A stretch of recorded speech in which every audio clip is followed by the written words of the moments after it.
আল্লাহ রাব্বুল আলামিন আমাদেরকে পৃথিবীতে একা একা ছেড়ে দেননি। পৃথিবীতে পাঠিয়ে দিয়ে আল্লাহ পাক আমাদেরকে আসমানি কিতাব দিয়েছেন। কি দিয়েছেন? প্রত্যেক যুগে যুগে আসমানি কিতাব এসেছে। তাওরাত, জাবুর, ইনজিল, কোরআন এসেছে। আগেকার আসমানি কিতাবগুলো কি এখন চলবে না চলবে না? আগেকার আসমানি কিতাবগুলো কি এখন চলবে না চলবে না? যখন থেকে নবী মুহাম্মদ সাল্লাল্লাহু আলাইহি ওয়াসাল্লাম নবী হয়েছেন এবং তার উপরে কোরআন নাজিল হয়েছে, এখান থেকে নিয়ে কিয়ামত পর্যন্ত অন্য কোনো আসমানি কিতাব কেউ মানলে কি চলবে না চলবে না? এ বিষয়ে নবী সাল্লাল্লাহু আলাইহি ওয়াসাল্লামের একটা হাদিস বলি, তারপর সামনে যাই। একদিন নবী সাল্লাল্লাহু আলাইহি ওয়াসাল্লামের সামনে ওমর রাদিয়াল্লাহু আনহু বসে আছেন। কে বসে আছেন? ওমর রাদিয়াল্লাহু আনহুর নাম তো জানেন, ইসলামের দ্বিতীয় খলিফা। নবীজিকে বলছেন যে তাওরাতে কিছু সুন্দর কথা আছে ইয়া রাসূলুল্লাহ। এই কথা বা এই স্টেটমেন্ট শোনার সাথে সাথে নবী সাল্লাল্লাহু আলাইহি ওয়াসাল্লামের চোখ মুখ রাগে লাল হয়ে গেল। হাদিসটা মিশকাতে আছে। রাগে লাল হয়ে নবী সাল্লাল্লাহু আলাইহি ওয়াসাল্লাম বলছেন যে ইয়া ওমর, হে ওমর, তুমি আমার সামনে তাওরাত পড়ছো? জেনে রাখো, লাউ কানা মূসা হাইয়ান, যদি মূসা আলাইহিস সালাম এখন জীবিত থাকতো। তাওরাত কার উপর নাজিল হয়েছে? মূসা। তাওরাত পড়ছো আমার সামনে? তাওরাত যার উপর নাজিল হয়েছে সেই মূসা আলাইহিস সালাম যদি জীবিত থাকতো এখন, ফাত্তাবা'তুমুহু, আর তোমরা আমাকে বাদ দিয়ে তার অনুসরণ করতে, ওয়া তারাকতুমুনি, আমাকে ছেড়ে দিতে, লা দালালতুম আন সাওয়াইস সাবিল, তাহলে তোমরা অবশ্যই পথভ্রষ্ট হয়ে যেতে। তাওরাত পড়ছো? এখন যদি মূসা আলাইহিস সালামও জীবিত থাকতো আর তোমরা আমাকে বাদ দিয়ে নবী মূসার অনুসরণ করা শুরু করতে, তোমরা অবশ্যই জাহান্নামী হয়ে যেতে। লাউ কানা মূসা হাইয়ান, যদি মূসাও জীবিত থাকতো এখন, আবার যদি জীবিত করা হয় আলাইহিস সালাম, লাত্তাবা'নি, অবশ্যই তাকে আমার অনুসরণ করতে হবে। এটা কি বুঝতে পারছেন? এই কারণে শেষ জামানা যখন ঈসা ইবনে মারিয়াম আসবেন, তিনি নতুন কোনো শরীয়ত নিয়ে আসবেন না। কি নিয়ে আসবেন? তিনি মুহাম্মদ সাল্লাল্লাহু আলাইহি ওয়াসাল্লামের অনুকরণ রূপেই পৃথিবীতে আসবেন ইনশাআল্লাহ। তো আল্লাহ পাক আমাদেরকে দিয়েছেন আল কোরআন, এবং কোরআন এর ব্যাখ্যা হচ্ছে হাদিস। নবী সাল্লাল্লাহু আলাইহি ওয়াসাল্লাম বিদায় হজের ভাষণে বলেছেন, এই হাদিসটা খুব ভালো করে মনে রাখবেন। তিনি বলেছেন যে তারাকতু ফিকুম আমরাইন, আমি তোমাদের মাঝে মাত্র দুটা বস্তু ছেড়ে যাচ্ছি। কয়টা বস্তু? দুটা বস্তু। লান তাদিল্লু মা তামাসসাকতুম বিহিমা, তোমরা কোশ্চিন কালেও পথভ্রষ্ট হবে না যতদিন পর্যন্ত এই দুটাকে আঁকড়ে ধরে থাকবে। ঠিক আছে? তোমরা কোশ্চিন কালেও পথভ্রষ্ট হবে না যতদিন পর্যন্ত এই দুটাকে তোমরা শক্ত করে আঁকড়ে ধরে থাকবে। অন্য হাদিসে আছে দাঁতের মারি দিয়ে কামড়ে থাকবে। আপনি সামনের দাঁত দিয়ে কিছু কামড়াতে গেলে কিন্তু টান দিলে ছিঁড়ে যাবে না? দাঁতের মারি দিয়ে যদি শক্ত করে ধরেন, এত সহজে কিন্তু টান দিলে ছিঁড়বে না। এই জন্য নবীজি বলছেন সাল্লাল্লাহু আলাইহি ওয়াসাল্লাম, দাঁতের মারি দিয়ে কামড়ে ধরে থাকবে কোরআন এবং সুন্নাহকে। সেই দুটো বস্তু কি? নবী সাল্লাল্লাহু আলাইহি ওয়াসাল্লাম বলছেন, একটা হচ্ছে কিতাব আল্লাহ, আল্লাহ পাকের কিতাব মানে কি? আল কোরআন। ওয়া সুন্নতি নবীহি, মানে নবীর সুন্নাত, অর্থাৎ হাদিসগুলো। কোরআন এবং সুন্নাহ মিলে ইসলাম। এই ইসলামটাই হচ্ছে আল্লাহ রাব্বুল আলামিনের মনোনীত সর্বশেষ দিন, সর্বশেষ টেস্টিমেন্ট। মানে আদম আলাইহিস সালামও তো মুসলিম ছিলেন, নূহ আলাইহিস সালামও মুসলিম ছিলেন, ঈসা আলাইহিস সালাম, মূসা আলাইহিস সালাম, ইব্রাহিম আলাইহিস সালাম, এই যে লক্ষ লক্ষ নবী রাসূল, তারা মুসলিম ছিলেন না? সবাই মুসলিম ছিলেন, কিন্তু সর্বশেষ যে বিধিবিধানগুলো আল্লাহর পক্ষ থেকে এসেছে সেটা কি? কোরআন এবং সুন্নাহ এবং ইসলামের এই নতুন রূপটা, সর্বস্বীকৃত সর্বনতুন যে রূপটা, এটা কিয়ামত পর্যন্ত থাকবে ইনশাআল্লাহ। তো ইসলাম চির প্রাচীন এবং চির নতুন, চির আধুনিক। আমরা কি বুঝাতে পারছি? এখন এই ইসলামটা কি পরিবর্তনযোগ্য? উত্তর না। আল্লাহ পাক সূরা মাইদা 3 নম্বর আয়াতে বলছেন, আল ইয়াউমা আকমালতু লাকুম দীনাকুম ওয়া আতমামতু আলাইকুম নি'মাতি ওয়া রাদিতু লাকুমুল ইসলাম দীনান। আল্লাহ পাক বলছেন, আজকে আমি তোমাদের উপরে দ্বীন ইসলামকে পরিপূর্ণ করে দিলাম। পরিপূর্ণ করে দেওয়ার অর্থ হচ্ছে এখানে সংযোজন বিয়োজনের কোনো সুযোগ নাই। কেউ যদি বলে 5 ওয়াক্ত নামাজের জায়গায় 6 ওয়াক্ত বানাই দিব আমরা, ঠিক আছে? সুযোগ আছে? সুযোগ নাই। জাকাতের বিধানটা খুব কঠিন মনে হয়, জাকাতের নিসাবটা একটু কমাই দিব, পারবে? ইসলামের চুল পরিমাণ কিছু ঢোকানোর, বের করার কোনো সুযোগ নাই। কেন নাই? কারণ আল্লাহ পাক এই দিনটাকে পরিপূর্ণ করে দিয়েছেন। আল ইয়াউমা আকমালতু লাকুম দীনাকুম, দিনটাকে কামেল করেছি। কামেল মানে, কামেল পাস মানে কি? সার্টিফিকেট পাইছে পরিপূর্ণ, তাই না? সার্টিফিকেট সব কিছু না, জ্ঞান সব কিছু। এবং এই জ্ঞান শুধুমাত্র বই পড়ে অর্জিত হবে এমনও নয়। জ্ঞান আসে কার পক্ষ থেকে? আল্লাহর পক্ষ থেকে। এটা মনে রাখবেন, জ্ঞান আল্লাহর পক্ষ থেকে আসে।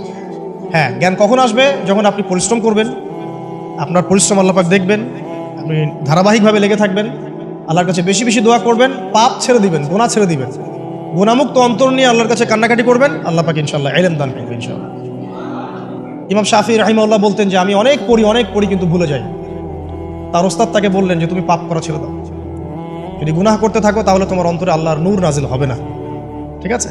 গুনাহ মুক্ত অন্তর নিয়ে ইলম চর্চা করতে হয়। আল্লাহ পাক তৌফিক দান করুন। আমিন। আর ইলম অর্জন করে যদি অহংকার আর হিংসা চলে আসে, তাহলে সেই ইলম হবে শয়তানের ইলম। শয়তান প্রচণ্ড আলেম ছিল, কিন্তু ইবলিস কি ছিল? আলেম ছিল। সে কিন্তু আলেম আর আবেদ ছিল, সে ইলম অনেক অর্জন করেছিল এবং আল্লাহ পাকের প্রচুর ইবাদত করত, কিন্তু তারপরেও কেন সে জাহান্নামী হলো? কারণ একটাই, আবা ওয়াস্তাকবার, সে উদ্ধত হয়েছিল, অহংকার করেছিল। ইসলাম পরিপূর্ণ, এখানে সংযোজন বিয়োজনের কোনো সুযোগ নাই। এখন ইসলাম ছাড়া অন্য কোনো দিন মানলে কি হবে কিনা? আল্লাহ পাক সূরা আলী ইমরানের মধ্যেই বলছেন, ওয়ামাই ইয়াবতাগি গায়রাল ইসলামি দীনান ফালা ইউকবালা মিনহু, কেউ যদি ইসলাম ছাড়া, এই পরিপূর্ণ দিনটা ছাড়া অন্য কোনো জীবন ব্যবস্থা তালাশ করে, তার পক্ষ থেকে কোশ্চিন কালেও কোনো আমল কবুল করা হবে না। এটা কার কথা? আল্লাহর কথা। একটা জায়গায় আমি ফোকাস করি যে দিন পালন করতে গিয়ে সবচেয়ে বড় চ্যালেঞ্জটা হচ্ছে, সবচেয়ে বড় চ্যালেঞ্জ সেটা হচ্ছে আল্লাহকে পাওয়া। কি করা? যে আল্লাহর কাছ থেকে আমরা এসেছি, সেই আল্লাহকে দুনিয়াতে এবং আখিরাতে পাওয়া, এটাই চ্যালেঞ্জ। আল্লাহকে যে ব্যক্তি পেয়েছে সে দুনিয়ার সব পেয়ে গেছে।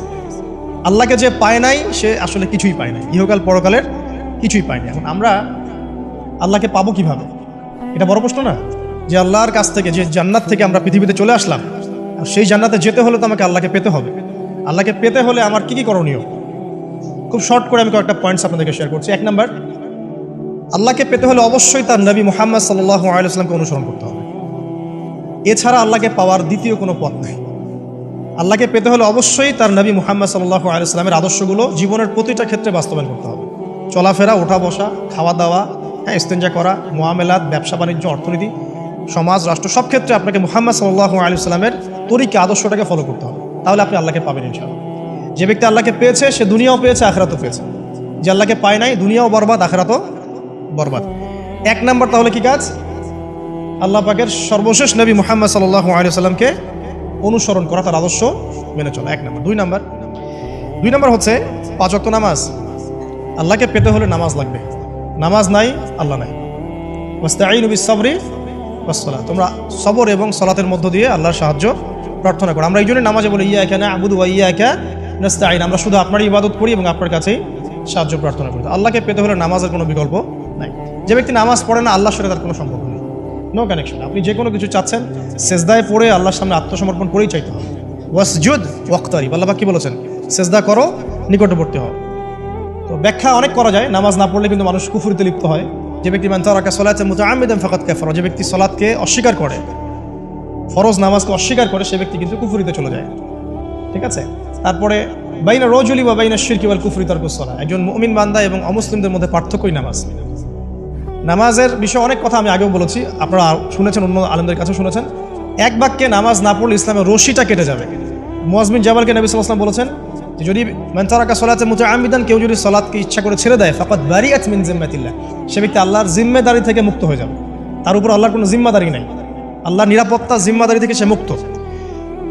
তো 5 ওয়াক্ত নামাজ আল্লাহ পাক আমাদের সবাইকে জামাতের সাথে পড়ার তৌফিক দান করুন। এর পাশাপাশি নফল নামাজ বাড়িয়ে দেওয়ার তৌফিক দান করুন, এবং স্পেশালি তাহাজ্জুদের নামাজ যদি পারেন, 2 রাকাত হলেও নিয়মিত তাহাজ্জুদের নামাজ পড়ার তৌফিক আল্লাহ পাক আমাদেরকে দান করুন। আর নামাজের বাহ্যিকতা নিয়ে এত বেশি ঝগড়ায় যাবেন না। এখন আমরা যত ঝগড়া নামাজের বাহ্যিকতা নিয়ে, হাত বাঁধা, রফুল ইয়াদাইন, আমিন আর পায়ে পা, এগুলো নিয়ে ঝগড়া শেষ আছে? নাই। ইসলামের বিরোধী শক্তিরা হাত ভেঙে ফেলার পায়তারা করে ফেলেছে অলরেডি। হাতই না থাকলে আপনি বাঁধবেন কোথায়? মনে করেন আপনার হাতই নাই, বাঁধবেন কি উপরে না নিচে? এই হাত তো ভেঙে ফেলার পায়তারা করা হয়েছে। এখন আপনি পড়ে আছেন বাঁধার কোন জায়গায় বাঁধবেন সেটা নিয়ে, অথচ পুরো বৈশ্বিক চক্রান্ত মুসলিমদের বিরুদ্ধে হাতটাই ভেঙে ফেলে দিবে। তুই বাঁধবি কোথায় হাত? তারপর দেখব। এটা আমরা বুঝতে পারি না। এটা বোঝার জন্য যে জ্ঞান, ইলম, নূর দরকার, তা তো নাই আমাদের মধ্যে। এই জন্য আপোষের ঝগড়া নিয়ে পড়ে আছে। যে ছোটোখাটো যে ইখতিলাফি মাসআলাগুলো চলে আসছে দীর্ঘদিন থেকে, এগুলোর কোনো সমাধানে আসতে পারবে না কিন্তু কেউ। পক্ষে বিপক্ষে কথা চলতেই থাকবে কিয়ামত পর্যন্ত, ওইগুলো নিয়ে আমরা ব্যস্ত আছি। তো আমি রিকোয়েস্ট করবো নামাজের আধ্যাত্মিকত্বের দিকে ফোকাস করে। নামাজের আধ্যাত্মিকত্ব কি? আপনি আল্লাহর সামনে দাঁড়িয়েছেন, দুনিয়ার সাথে এখন আপনার কোনো সম্পর্ক, আপনি এবং আল্লাহ, মাঝখানে কিছু নাই। নামাজে যা পড়ছেন, সূরা ফাতিহা, অন্যান্য সূরা, রুকু, তাসবিহ, সিজদা, তাশাহুদ, দুরুদ, অর্থ বোঝার চেষ্টা করেন এবং অর্থের দিকে ফোকাস করেন, আল্লাহকে পাবেন ইনশাআল্লাহ। সিজদায়, রুকুতে যখন যাচ্ছেন, আপনি চিন্তা করেন যে আপনি মহাবিশ্বের মহা শক্তিধর আল্লাহ রাব্বুল আলামিনের সামনে মাথা নত করেছেন। আপনি চিন্তা করেন যে আল্লাহ আপনাকে দেখছেন। এখন যখনই মানুষ নামাজে দাঁড়ায়, আল্লাহ পাক তার দিকে দৃষ্টি নিবদ্ধ করেন, এবং যখন মানুষ এদিক ওদিক তাকানো শুরু করে নামাজে, আল্লাহ পাক মুখ ঘুরিয়ে নেন। হ্যাঁ, নামাজে ওই যে আমরা যে ডিজিটাল নামাজ পড়ি না, এখন ডিজিটাল মানে 4 রাকাত নামাজ 4 মিনিটে শেষ। এক রুকু করলে সেজদা পাওয়া যায় না, সেজদা তাসবিহ পড়লে আবার এদিকে দেখা যায় যে দ্বিতীয় সেজদায় চলে গেছে অলরেডি ওঠার আগে। অনেক ক্ষেত্রে ইমাম সাহেবরাও খুব দ্রুত নামাজ পড়ান, অনেক দ্রুত পড়ান। এত দ্রুত নামাজ পড়াবেন কেন? নামাজ জামাতে পড়লে সংক্ষিপ্ত করতে বলা হয়েছে, কিন্তু এত দ্রুত তো পড়তে বলা হয়নি। এখনও দেখবেন মক্কা মদিনায় গিয়ে নামাজ দেখবেন, মাশাআল্লাহ, নামাজটা তাদের মাশাআল্লাহ এটার প্রশংসা না করলে ঠকা দেওয়া হবে। নামাজটা অসাধারণ, ধীর স্থিরভাবে ফজরের নামাজ 20 মিনিট 15 মিনিট 20 মিনিট পড়াচ্ছে নামাজ, রিল্যাক্স। নামাজে দাঁড়ালে চমৎকার তেলাওয়াত হচ্ছে, আপনি ভুলে যাচ্ছেন নিজেকে। তেলাওয়াত হবে চমৎকার, এবং সবচেয়ে ভালো যিনি তেলাওয়াত করতে পারেন তাকে নামাজে দিতে হবে। রিল্যাক্সে নামাজ পড়বে। ক্ষেত্র বিশেষে আপনি শর্ট করতে পারেন, কিন্তু সবসময় কেন আমরা 4 রাকাত নামাজ 3 মিনিটে শেষ করে দিব? আবার নামাজের পর দোয়াটা হবে লম্বা, অথচ নামাজটাই ছিল দোয়া, নামাজটাই কিন্তু দোয়া। এখন সেজদায় আমরা যদি কান্নাকাটি করতে না শিখি, আল্লাহর সামনে আমি মাথা নত করেছি, এখানে নিজের মনের যত আবেগ আকুতি দোয়া এগুলো আল্লাহর সামনে ঢেলে না দিতে পারি, এই দোয়া কালাম না শিখি, তাহলে তো নামাজের আধ্যাত্মিকতা অর্জন হলো না। সাহাবীরা কেমন করে নামাজ পড়তেন যে নামাজ পড়ার পরেও তাদের গা থেকে তীর বের করা যায়? কিভাবে তারা নামাজ পড়তেন? তাহলে নবী সাল্লাল্লাহু আলাইহি ওয়াসাল্লাম কিভাবে নামাজ পড়তেন যে নামাজ পড়ার ফলে তার পা মোবারক ফুলে যাইত? এক রাকাতে তিনি 4 পারা কোরআন তেলাওয়াত করতে পারলেন কিভাবে? তাদের নামাজ আর আমাদের নামাজ, আল্লাহ রাব্বুল আলামিন তার রাসূলের মাধ্যমে একটা হাদিসে জানিয়েছেন যে এমনও অনেক নামাজি আছে, নাউযুবিল্লাহ, আল্লাহ পাক আমাদেরকে তাদের অন্তর্ভুক্ত না করুন, যে নামাজ পড়ার পরে আল্লাহ রাব্বুল আলামিন এই নামাজটাকে ওই নামাজের মুখের উপর নিক্ষেপ করে দেয়, তোমার নামাজের আমার কোনো দরকার নেই। আল্লাহ পাক আমাদেরকে হেফাজত করুন। ধীর স্থিরভাবে পড়েন, রিল্যাক্সে, তারা হওয়ার কিচ্ছু নাই। ওয়া মা খালাকতুল জিন্না ওয়াল ইনসা ইল্লা লিয়াবুদুন, শুধুমাত্র আল্লাহর ইবাদত করার জন্যই তো পৃথিবীতে এসেছি। হোক না দোকানটা 5টা মিনিট পরে খুললে কি হবে? হ্যাঁ, জমিতে যান, জমিতে আধা ঘন্টা পরে গেলে কি হবে? যে আল্লাহ পাক আপনাকে বাঁচিয়ে রাখতে পারেন, সে আল্লাহ পাক আল্লাহর পথে সময় দিলে আপনাকে অফুরন্ত রিজিকও তো দিতে পারেন না? আপনি আল্লাহর হয়ে যান, বাকি সব আল্লাহ আপনার দায়িত্ব নিয়ে নেবেন ইনশাআল্লাহ। আপনি নিজে আল্লাহর হয়ে যান, আপনার সব কিছু দায়িত্ব কে নিয়ে নেবে? আল্লাহ নিয়ে নেবে। আল্লাহ পাক আমাদেরকে ধীর স্থিরভাবে আধ্যাত্মিকত্ব অর্জন করে নামাজ পড়ার তৌফিক দান করুন, আমিন। তো দেখুন, আল্লাহকে পাওয়ার সবচেয়ে সেরা মাধ্যম কি? নামাজ। তার আগে বলেছি নবী সাল্লাল্লাহু আলাইহি ওয়াসাল্লামের অনুসরণ। আল্লাহকে পাওয়ার তৃতীয় একটা মাধ্যম বলে দিই আমি, সওম বা রোজা রাখা। অল্প সময় ঘুরিয়ে নিচ্ছি, সওম বা রোজা রাখা। রোজা কেন আল্লাহকে পাওয়ার মাধ্যম জানেন? কারণ রোজা রাখা অবস্থায় আমরা কিন্তু গোপনে পানাহার করি না, করি? আমরা রোজা রেখেছি, গোপনে কিন্তু পানি খেতে পারি, কেউ দেখবে না। গোসল করছেন, আপনি পানি খেতে পারেন, কেউ দেখবে না। লুকিয়ে আপনি কিন্তু খাবার খেতে পারেন, কেউ দেখবে না, বাসায় কেউ নাই দেখার, কিন্তু আপনি খান না। আপনি সবর করেন, সহ্য করেন, একদম সূর্যাস্তের সময় গিয়ে আপনি ইফতার করেন। এই যে কাজটা আপনি কেন করেন? কারণ আপনি ফিল করেন যে আল্লাহ আপনাকে দেখছেন। কেউ আপনাকে দেখুক না দেখুক, আল্লাহ আপনাকে দেখছেন। এটাই হচ্ছে ইহসান, এটাই হচ্ছে আল্লাহ পাকের মারিফতকে উপলব্ধি করা। আল্লাহ রাসূল সাল্লাল্লাহু আলাইহি ওয়াসাল্লাম বলেছেন, ইহসান হচ্ছে আন তা'বুদাল্লাহা কাআন্নাকা তারা, তুমি এমনভাবে আল্লাহর ইবাদত করবে যেন তুমি আল্লাহকে দেখছো। ওয়া ইল্লাম তাকুন তারাহু ফাইন্নাহু ইয়ারাক, তুমি আল্লাহকে দেখতে না পারলেও বিশ্বাস করবে আল্লাহ তোমাকে দেখছেন। এটা রোজা রাখলে উপলব্ধি হয় না যে আল্লাহ আমাকে দেখছেন? এটা হচ্ছে আল্লাহকে পাওয়ার মাধ্যম। এই জন্য রমাজানের রোজা অবশ্যই রাখবো ইনশাআল্লাহ। পাশাপাশি এই যে সোমবার, বৃহস্পতিবার বা এই যে মাসের 3 দিন আইয়ামে বীজের সওম আছে, 13, 14, 15, আরাফার সওম, আশুরার সওম বা নফল সওম, এগুলো রাখার অভ্যাস করলে আল্লাহকে পাওয়া যাবে ইনশাআল্লাহ। আল্লাহ পাক আমাদেরকে বেশি বেশি সওম রাখার তৌফিক দান করুন। এবং আমাকে আপনাদের সবাইকে বিগত জীবনে আমরা যারা বিভিন্ন সময় সওম রাখি নাই বা রাখতে পারি নাই, বিভিন্ন সালাত পড়ি নাই, করতে পারি নাই, এগুলোকে হিসেব করে আদায় করার তৌফিক আল্লাহ পাক দান করুন, আমিন। 4 নম্বর একটা মাধ্যম বলে দিই আল্লাহকে পাওয়ার, সেটা হলো তিলাওয়াতে কোরআন। কোরআন তেলাওয়াত যে যত বেশি করবে, অর্থ উপলব্ধি করে পড়বে, সে আল্লাহ পাককে চাক্ষুষ পাবে ইনশাআল্লাহ। মানে আল্লাহ রাব্বুল আলামিন একটা চিঠি দিয়েছেন, মনে করেন আপনাকে, আপনার একজন কথার কথা এক্সাম্পল দিচ্ছি, যে আপনার কোনো একজন বন্ধু আছে অনেক দূরের কোনো দেশে, তা আপনি তাকে দেখেনও নাই, আপনি তাকে চিনেনও, মানে আপনি তার চেহারা দেখেন নাই, তাকে চিনেন না, তার সাথে যোগাযোগের মাধ্যম হচ্ছে আপনার চিঠি বা মেসেজ, ঠিক আছে? এখন সে আপনাকে কিছু মেসেজ পাঠালো, এই মেসেজের মধ্যে সে কিছু ইনস্ট্রাকশন দিয়েছে যে এইগুলো করতে হবে, এগুলো করতে হবে, বা আপনার প্রতি ভালোবাসার এজহার করছে। মানে এই মেসেজটা যদি আপনি পড়তে পারেন, তাহলে আপনি আপনার বন্ধুর সাথে একটা কানেকশন তৈরি করলেন না? বুঝতে পারছি না? আচ্ছা, এখন সমস্যা হচ্ছে কি, আমরা ওই মেসেজটা পড়তেই পারি না। আমরা তো কোরআনটা পড়তেই জানি না, তাহলে মেসেজটা পাবো কীভাবে?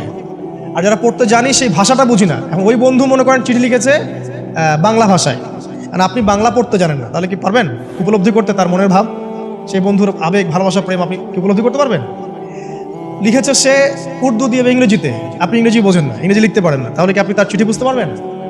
এখন আমরা যেহেতু আরবি বুঝি না, এই কারণে কোরআনের মধ্যে কি বলেছেন আল্লাহ রাব্বুল আলামিন আমরা উপলব্ধি করতে পারছি। আমি কি বুঝতে পারছি?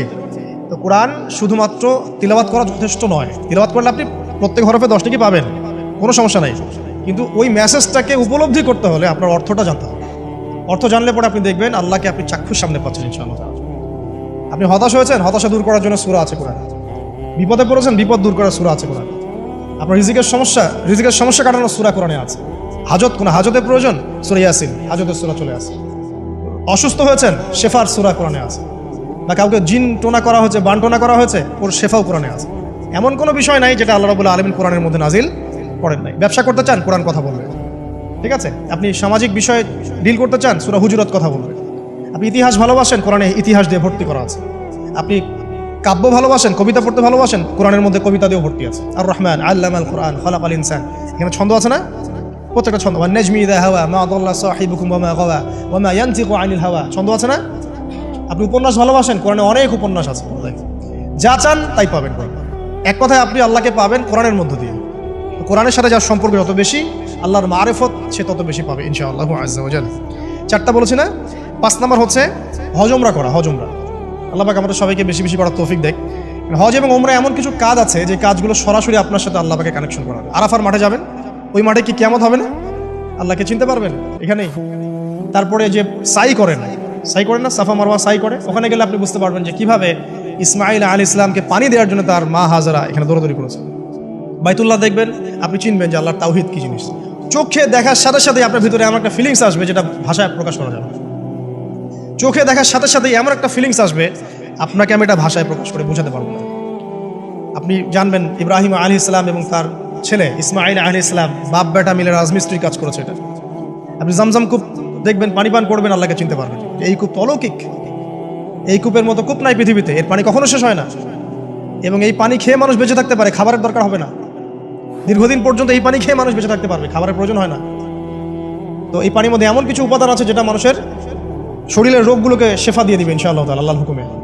তো প্রত্যেকটা কাজে রাসূল সাল্লাল্লাহু আলাইহি ওয়াসাল্লামের শহরে গেছেন মদিনায়, ওই মদিনার বাতাসটা আপনাকে বলে দিবে যে এটা একটা অন্যরকম শহর, ঠিক আছে? রাসূল সাল্লাল্লাহু আলাইহি ওয়াসাল্লামের রওজায় যাবেন, সামনে দাঁড়াবেন, আপনি আল্লাহকে চিনতে পারবেন। আপনি আর পৃথিবীতে থাকবেন না, অন্য জগতে চলে যাবেন। ওই যে বাকিউল গারকাত আছে, সাহাবীদের কবরস্থান জান্নাতুল বাকি, ওখানে ঢুকবেন, আপনার কাছে মনে হবে যে পৃথিবীটা আসলে কিছুই না। পৃথিবীর সবচেয়ে সেরা মানুষগুলো এই মাটির নিচে শুয়ে আছে, ওখানে আপনাকে খুবই তুচ্ছ মনে হবে তাদের সামনে। এই যে মানে বিভিন্ন জায়গায় গিয়ে আল্লাহকে চিনতে পাওয়া, এটা সবচেয়ে ভালো হয় হজ এবং উমরাতে গিয়ে। আল্লাহ পাক আমাদেরকে তৌফিক এনায়েত করুন, আমিন। তো এটা একটা আল্লাহকে পাওয়ার নিদর্শন। যাদের হজ ফরজ হয়ে গেছে অবশ্যই হজ করে ফেলবেন, আর যাদের সামর্থ্য আছে তারা বেশি বেশি উমরা করবেন। নবী সাল্লাল্লাহু আলাইহি ওয়াসাল্লাম বলেছেন, এক হজ পরের হজের মধ্যে যত গুনাহ মাফ করিয়ে দেয়, এক উমরা পরের উমরার মধ্যে যত গুনাহ সেগুলোকে মাফ করিয়ে দেয়। আল্লাহ পাক আমাদেরকে এই আমলগুলো করার তৌফিক এনায়েত করুন। 6 নাম্বার বলছি জিকির। আল্লাহ পাকের জিকির বাড়াতে হবে। যে আল্লাহ পাকের জিকির যত বেশি করবে, সে আল্লাহ পাকের মারিফত তত বেশি উপলব্ধি করবে, আল্লাহকে পাবে ইনশাআল্লাহ। আর এই জিকির করার জন্য ওযুও শর্ত নয়, জানেন? আল্লাহর জিকির করার জন্য কিন্তু ওযু শর্ত নয়। আপনি মনে মনে চলতে ফিরতে অলওয়েজ সুবহানাল্লাহ, আলহামদুলিল্লাহ, আল্লাহু আকবার, লা ইলাহা ইল্লাল্লাহ, আস্তাগফিরুল্লাহ পড়তে থাকতে পারেন। কষ্ট কিছু আছে? খালি জবান চলবে, খালি জবান চলবে। মাঠে কাজ করছেন, ওই যে লাঙল দিয়ে কাজ করছেন, সেচ দিচ্ছেন, আপনি পড়তে থাকবেন আস্তাগফিরুল্লাহ ওয়া আতুবু ইলাইহি, লা হাওলা ওয়ালা কুওয়াতা ইল্লা বিল্লাহ, সুবহানাল্লাহ, আলহামদুলিল্লাহ, লা ইলাহা ইল্লাল্লাহ, আল্লাহু আকবার। কোনো সমস্যা? কোনো সমস্যা নেই। রান্না বান্না করছে মেয়েরা, এটা করতে করতে পড়তে পারবে না? গাড়ি ড্রাইভ করছেন, ড্রাইভ করতে করতে আপনি পড়তে পারবেন লা ইলাহা ইল্লাল্লাহ ওয়াহদাহু লা শারীকা লাহু, লাহুল মুলকু ওয়া লাহুল হামদু ওয়া হুয়া আলা কুল্লি শাইইন কাদির। যে কোনো কাজ করতে করতেই ইল্লাল ইস্তিনজা, ইস্তিনজা বাদ দিয়ে। ইস্তিনজা কি জিনিস? প্রসাব পায়খানা। এই সময় এগুলো মুখ দিয়ে বলবেন না, দরকার নাই। আপনি এখানে এরপরে যে সময়গুলো আছে এগুলোতে আপনি জিকির বাড়াবেন। যে যত বেশি জিকির করবে তার কলব তত বেশি পরিচ্ছন্ন হবে। যার কলব যত পরিচ্ছন্ন, আল্লাহর নূর তার কলবে তত বেশি আসবে, সে আল্লাহ পাকে তত কাছে পাবে ইনশাআল্লাহু আযজা ওয়া জাল। 7 নাম্বার দোয়া ইস্তেগফার বাড়িয়ে দেয়। আল্লাহর কাছে বেশি বেশি দোয়া করতে হবে। দোয়া বাড়িয়ে দেন। দোয়ার জন্য হুজুর ডাকতে হবে না, দোয়ার জন্য আমাকে ডেকে বাসায় খাওয়ানোরও দরকার নেই। দোয়ার জন্য আপনি যথেষ্ট।